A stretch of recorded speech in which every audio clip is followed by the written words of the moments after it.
Today ngayong araw, magsasayang nga pala ako, kaya samahan niyo ako. At dito guys, okay na nga pala, luto na pala. At bibigyan natin kay Dad to. Ako eh. Ano ba to?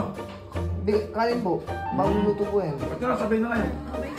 Sumabay ka na. Tingnan po yung luto ko lang po. Perfect po yung luto ko. Saing. Nandito na pala yung idol nyo, si Kurt.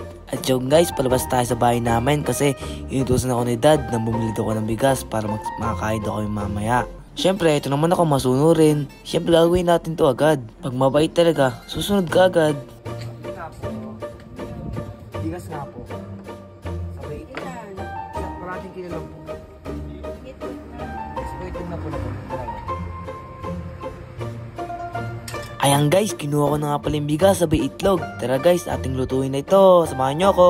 So ngayon guys, ito na nga pala tayo. Ating hugasan na tong bigas para maluto na din.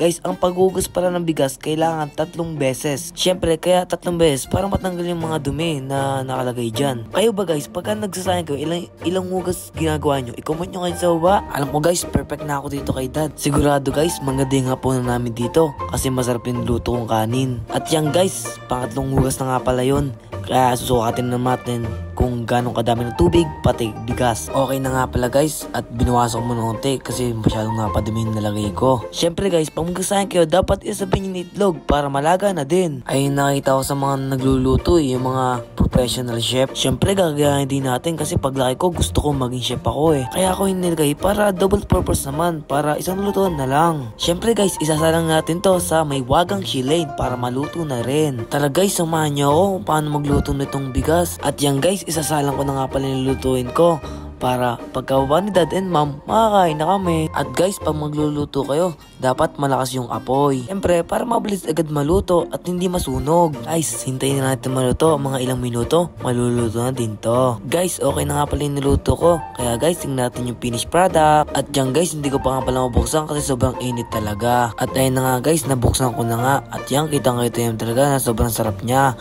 Pati yung itlog niyan, sobrang fresh talaga. Sigurado guys, magugustuhan talaga to ni Dad kasi masarap na yung luto ko. Perfect na. At guys, ibigay na nga pala dito kay Dad para matuwa na siya at makakain na kami lahat. Sige, sige. Magugusto to. Mainit pa to. Magugustuhan ng dad mo yan. Pinaghirapan mo yan eh. Tara. Tara. O sakto, kumakain sila oh.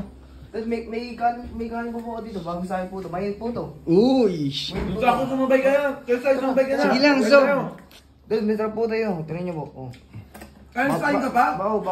Bagong luto po. Masarap po to. Ito, kahapon lang to eh. Ay, wag na po yan. Baho po yan. Ito, mainit po to. Hindi ako na yan. Masarap po to. Tingnan niyo. Pag isang hagda lang yan. Ay, sige Kumain ka na ba? Hindi pa nga po eh. Ano ba to? Kanin po. Bagong luto po yan. Ba't na sabihin na kayo? Sumabay ka na. Tingnan po yung luto ko lang po.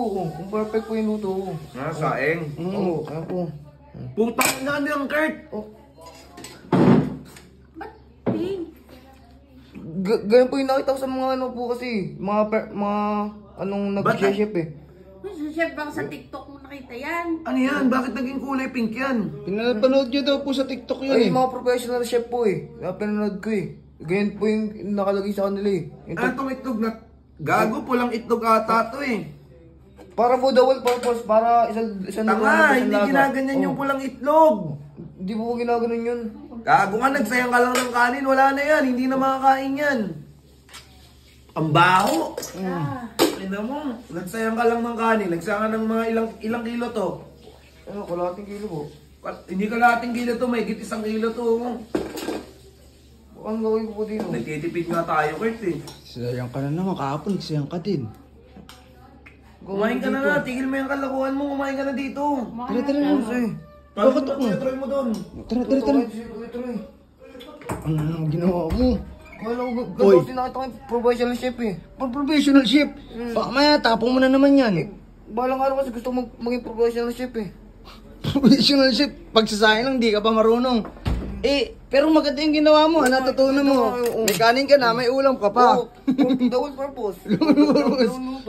Pero, mabaho na daw eh. Hindi, bango-bango pa nga ito. Oh, sige nga, tikman mo. Ayoko. Ba't? Mamaya tara, duwagin si Kuya, kakain tayo. Huwag mong tatapon niya. Magagalit sa'yo daddy mo. Magtatapon ko to. Huy, anong tatapon? Magagalit nga. pag nagalit yun, hindi ka na ano yun. Paano kakainin to?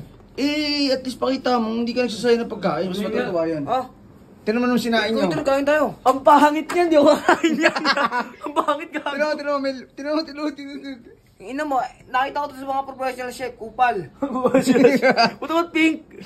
Eh, ganito nga yung... Tingnan mo. Amoy mo daw, amoy mo. Oh. Ang pakabaho. Pabulok pa ata yung itlog na nabili mo. Oh my God, nagpula yan. Sige na, wag mo na itapon yan. Oo, kain tayo dun.